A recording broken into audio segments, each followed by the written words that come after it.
switch on the video. We can see your picture. We are not able to see your picture. Yes, sir. No, Nikhil, you are there. You are there. Welcome, Nikhil. Thank you, sir. So just give me Be a second. comfortable. Okay. Hello. Sir, is my voice better now? No, better. Better. You are an electrical engineer. I was expecting a better management of your electrical equipment or digital equipment on your part. I will So, learn from Nikhil, this. are you in Chandigarh at the moment? In Where Mohali, are you sir. located? Mohali, Punjab. In Punjab. Okay. Which town are you at the moment? Sir, in Mohali. Mohali. Okay. Mohali. Good. Okay. Good. I see that this is your 5th or 6th attempt in the civil service examination. Yes, sir. My 6th attempt. 6th attempt. So I presume that this is your last attempt. Yes, sir. Okay. We wish you all the best. Thank you, sir. In the beginning of the interview itself, we wish you all the best. What have you been learning all through these 6 years appearing for civil service examination? What is your takeaway? So academically, I have learned a lot about the diversity of issues that affect India. Personally, sir, it's been a great learning experience about myself and about my relationships with my family and friends. The kind of support that they have shown in this time, and that has helped me to respond to these failures that honestly I faced for the first time in my life. Okay. If I ask you as a slightly unpleasant question, unfortunately, if you are not through and you are successful in your civil service endeavors, which you have tried, that you have been trying very hard, do you have any other plan in your mind? And if yes, what is that? So I do tend to explore the startup space, particularly in the edtech sector. I have a few friends who are working in the edtech sector, and I do find that I would be a good fit there. Which sector? Educational technology. Edtech sector? Repeat yourself. So the edtech sector, the online education space. Okay. Education sector. Yes, sir. So you want to go for teaching profession?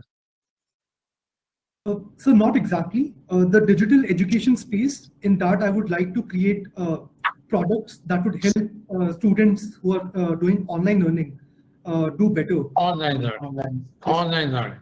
Okay, yes. Very good. Now, this reminds me that last 2 years, India, of course, and world over, has seen online education.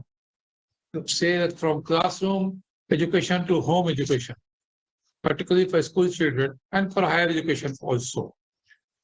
I do not know whether you are aware about this sector or not, but there are reports on online learning or digital learning. There are many reports. Both at the governmental level and private level also. What do you have any idea what do these reports suggest about digital learning? Yes, sir. So the first is the digital divide that makes it, especially for marginalized section, the digital divide, the unethical practices adopted by the online education companies to attract more users. There's a lack of regulation of content. So learning outcomes are actually not very good because the curriculum is not standardized in the online education space. And fourthly, it is not helping in social skills, learning social skills that children need in that formative years. Okay, good point. If that is the case, as a teacher or a would-be teacher on a digital teacher, what could be what are the challenges before a teacher for an online teaching? Attracting students' attention for the prolonged period. Secondly, creating a classroom environment in which students can engage with each other as well. So a community of learners is formed, so that peer-to-peer learning takes place. And thirdly, yes, of course, I will not dispute in what you are saying, but I'm more interested in the teaching techniques, what they call pedagogy. What improvement in pedagogy is called for, or are called for? I think teachers need to rethink their approach to education. They do not have blackboards You know what? anymore. They rethink, fine. After rethinking, what should they do? So in my view, greater use of videos, animations, which online education allows for, would be more helpful as far as teaching methods. Mhm. There has been already in the country a system called ODL, Open and Distance Learning, which is with the help of digital platforms and of course other platforms also, like for postal system or other physical delivery system. Based on that experience, and of course this digital learning during the last 2 years, 2 academic session, I can say specifically, what type of the future of the education you can envisage in terms of pedagogy, teaching methodologies, teaching styles? I'm talking about that. Of course, I'm not talking about the content part of it. That is also an important area. I'm sorry, sir, I do not have much expertise with teaching methodologies as such to become able to comment in detail on that. The experts are suggesting a dual mode, that the future of education will be both digital as well as classroom in the coming time. These are most of the experts are visualizing. So the methodology and technology and pedagogy has to change accordingly, both for both mode. There has been a learning loss, teaching loss last 2 years, generally accepted. All reports, all surveys, personal experiences, examination result. There have been no examination of class 10, class 12. Last 2 years, there have been no examination, and everybody is given promotion, etc., etc. So there has been a generally accepted learning loss, which is a national loss, accepted, no two opinion. Now, how to fill up this gap so the coming generation do not face a learning loss, and the society is not deficit and not on that count. How to overcome this loss? So the first step would be to identify which areas each student has lost out on. I believe it would vary according to regions and particular students. So having some tests. Okay, that is considered that you have to identify areas, etc. Suppose you identify that, you have already identified, then move on. So bridge courses need to be started for dedicated attention to those weak areas. Cohorts of those students in particular areas could be formed, and special lectures, for example. Mostly, they say the girls are affected. Those who are from the disadvantaged groups, like scheduled caste, scheduled tribes, girls. Similarly, they add minorities also and so forth. All from the economically weaker sections, they are affected. Now, these are identified group. How will you do it for them? I will utilize the summer vacations and winter vacations time to hold special classes for the disadvantaged groups.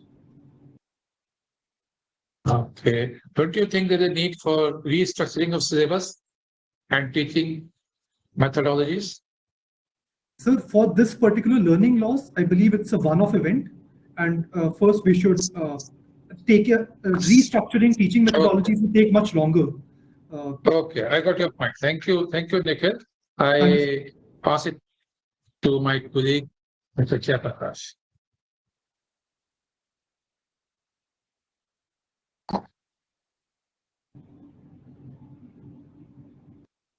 Good evening. Good evening, sir. Yeah. Am I audible? Yes, sir. Welcome to this mock interview. So your optional subject is mathematics. Yes, sir. It is very heartening to know that someone is taking mathematics. Otherwise, it has become very unpopular. I will like to ask you a very simple question. What is golden ratio? In mathematics, there is a golden ratio. It was also featured in a film, 2/30. So what is golden ratio? So it's around 1.6 Good, first good. Yeah. So it's the ratio between so A by B is equal to A plus B by A. So this, and when we solve this, the value is A to B value is the golden ratio. Good. Correct. What is central forces? What are central forces? There is two papers in mathematics, applied and pure. In applied mathematics, you must have read about central forces in dynamics. What are central forces? Yeah. The central forces are those which act towards a particular point. So they act on a body and they pull or push it towards a particular point. Yeah. So tell me example of some force other than inverse square force. 1 by r square, inverse square force. What other forces? Only one other force is there, which is also a central force. So what is that force? I'm sorry, sir, I'm not aware about that. It is the spring force, which is F proportional to R and negative to it. Tell me about eigenvalue. What is eigenvalue? It is used in physics also, and it is very significant in linear algebra, pure mathematics, matrix related to matrix. What is eigenvalue? So eigenvalues basically when we solve the characteristic function of a matrix, so which is determinant of A minus lambda I. So the values of lambda that we get are the eigenvalues of that matrix. What is the application of eigenvalue as regards the quantum mechanics, the structure of an atom? What is the application of eigenvalue in field of atomic structure or quantum mechanics? Sir, I have limited knowledge, but as far as I know, it helps us in finding new axes. Okay. Tell me about Laplace transform and Fourier transform. Laplace transform and Fourier transform. Why they are so useful in field of mathematics and physics? So they help us decompose any function into a sum of sine functions or cosine functions in the case of Fourier transform. This is Fourier transform. What is Laplace transform? In which field is it used? I'm not able to recall. What is order completeness theorem for real numbers? What is Abel function? So can I answer what the order function? Tell me about from your field only, electrical engineering. Very simple. What is Thevenin theorem in circuital analysis? What is Thevenin theorem? State Thevenin theorem. The sum of currents and entering should equal the sum of currents exiting any particular node. What is Norton theorem? What is the application of a star delta conversion? Where we use a star delta conversion? It's very rudimentary question from your electrical engineering. What is current density? Is it vector or scalar? Current density, I by A. It is scalar or vector? Very simple question. What is the skin effect? What is the skin effect in a conductor? I think that is also this. I'm sorry, sir. What is? Can you tell me about one more thing? Eddy current. Very simple. Eddy current, and how does it affect transformer or motor performance? What is a squirrel cage? Yeah. What is squirrel? That is, please. So what is? Could you ask? Eddy current. Eddy current. E-double-D-Y. Eddy current. Sir, it is because of electromagnetic induction that small eddy currents are produced, which are basically circular currents. Very good. On the surface. So how does it affect performance of a motor or a transformer? So it leads to loss of energy. So basically, the magnetic fields that would help a transformer transfer electrical energy. What is an auto transformer? Auto transformer. It converts current instead of voltage. Tell me about your hobby. You have done internship with Honorable MP of Rajya Sabha.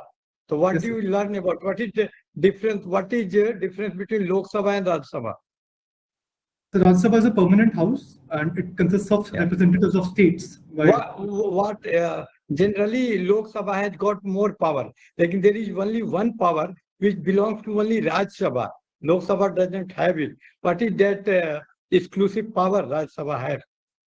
It can propose the creation of all India services. And another special power which Rajya So Sabha has. So it can provide for a parliament to legislate on a subject in the state list. Very good. Correct. And last question from my side. Tell me about Punjabi language. Have you read any poet from Punjabi?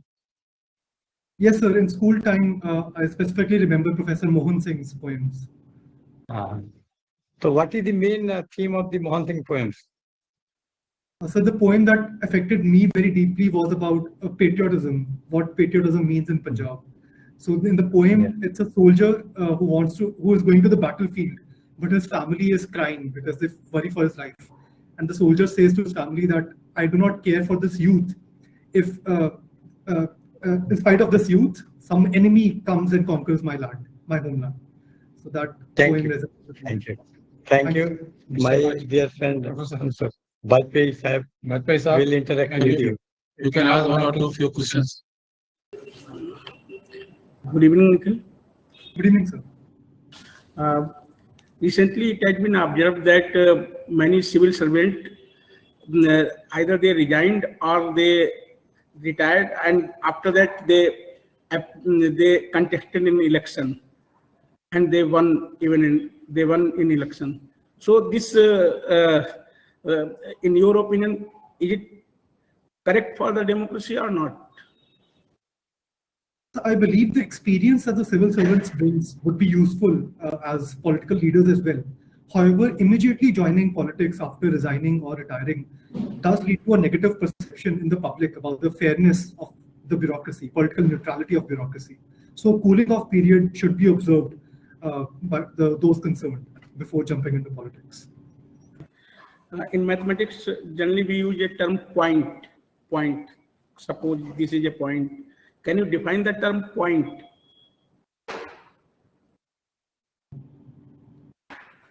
I'm sorry, sir.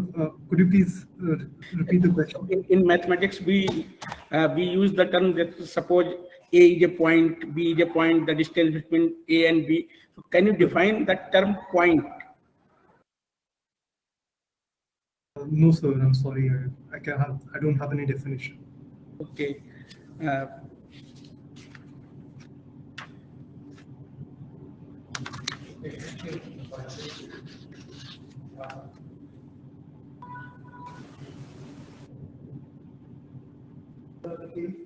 hope you are good. So you are from Punjab. Thank you, sir.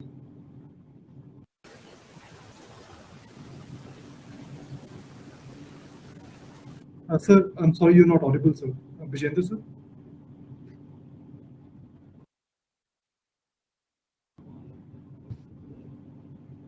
Am I audible now? Yes, sir.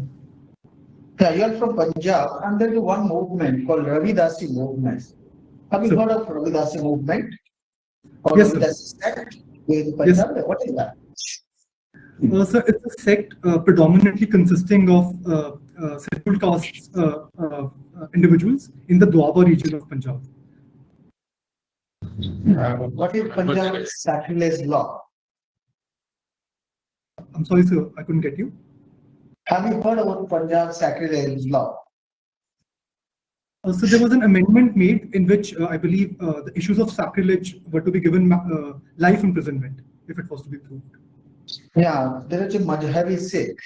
Punjab government has given a special reservation to the Madhhabi Sikh within the SC community. Right. So, do you support this, classification of scheduled castes? Number the So do I support classification of? Scheduled caste, SC. Say plus. So the reservation for them or the classification? Yeah, actually there is a categorization of the SC within the SC community, right? And the corresponding major, few privileges, a few percentage of seats has been secured for that is community within the SC category. Yes, sir. Do you support it? So the socioeconomic data does suggest that the Mazhabi Sikhs are underprivileged. For example, in Narega, 2/3 of man days in Narega in Punjab go to Mazhabi Sikhs, while the population is around 1/3 or less than that. So I believe that's a good step. Fine. The last question I'd like to ask you: what is the India's position on Ukraine-Russia war? India has a balanced position where it is called for peaceful resolution of the conflict through dialogue. It recognizes both Russia's security interests vis-a-vis NATO's troop placements and Ukraine's right to sovereignty and territorial integrity. Okay, fine. So that is my last question. Dr. Mahajan will interact with you. You come in. Dr. Mahajan authority also shows it. Hello. Hello. Hello, ma'am. Yeah. You're okay. You're audible. Ask him. Do you have me audible, Nikhil? Yes, ma'am. Yes, ma'am. Okay. Nikhil, due to time constraint, I'd like to ask you one question. Like how mathematics can help us in our day-to-day lives, in everyday lives. The knowledge of mathematics. Because there is a debate which says that mathematics should be removed from the curriculum of the studies after certain 7th or 8th, because it's not going to help. And these days also you can opt science without mathematics. So just let me know how that can help in our daily lives. Ma'am, the most important feature of mathematics education is it removes the fear of numbers. And as data centrality increases to our lives, we need to understand what data is, what data privacy, the importance of that is, and how we can use data to make better decisions in our daily lives. So removing that phobia of data and numbers is very important for school students. So recently there is a winner who got award, that as well award for mathematics in the field of mathematics. He says that mathematics actually inculcates critical understanding, and which is the most important understanding one can have. So don't you think that it helps us to become, to have problem-solving attitudes, and which is the most important element one can have in our lives? Because every day there is a new battle in everyone's lives. I completely agree with that, ma'am. The joy of mathematics for me personally is when you face a question and it seems that you'll never be able to solve the question. But once you start solving it step by step, somehow the answer just appears. And that feeling of satisfaction and joy is unparalleled compared to any other field. And you know about Richard Feynman? Yes, ma'am. He was a Nobel Prize winning physicist. And what does he say about numbers and mathematics?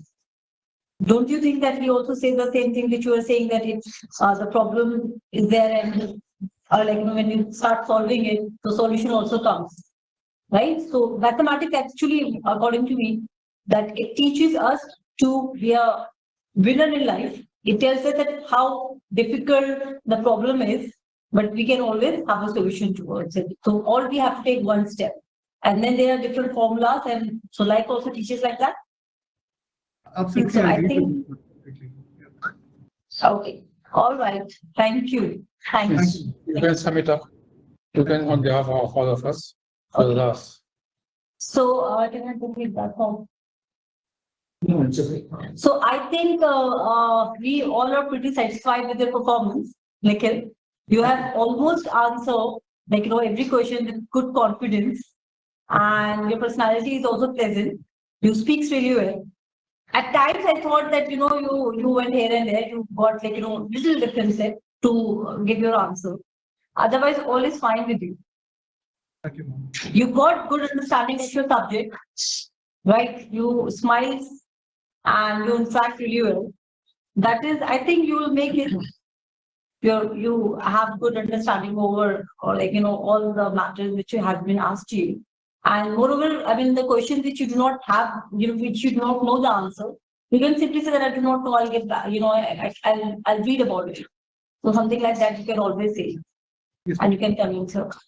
So it's quite good. thank you. You can improve in areas where answers are not known to you. Yeah. When is that interview? When is your interview? 23rd of May. 23rd of May. So You have you enough have time. enough of time. You can read. You can read newspaper more, have current affair knowledge, understanding, and talk to your those who have qualified the exams. Give more mock interviews, right? And I think so. The areas in which you can you recall the questions which you did not have answers of? Right. First, the technical questions that Jay sir asked, so on that. And secondly, I could have better structured answers on online education that for the So the feedback which so Nikhil, the feedback which we have got from those who have already appeared the main interview, so they told us that the panelists are asking question on international relations, more on international relations, okay, and less on the subject matter. So this is what the largely aspirants have told us. And they're asking very general question, like on feminist perspective, they have asked about Me Too movement. Okay, so they are asking very, very, very general questions. They are not even touching the DAP. So 5 or 6 aspirants also said that they did not even ask anything from the DAP. Okay, so that I think you can. It's just about confidence, and it is more of conversation rather than testing you on subject matters. Right. So we'll conclude that. Now we'll end this, summarize this. So I think you're quite good, and whatsoever deep analysis you want to have, you can be in touch with us, and we'll give you the deep feedback as well. Okay, Nikhil? Thank you. All right. Thank you so much. All right. Thank you. Yeah.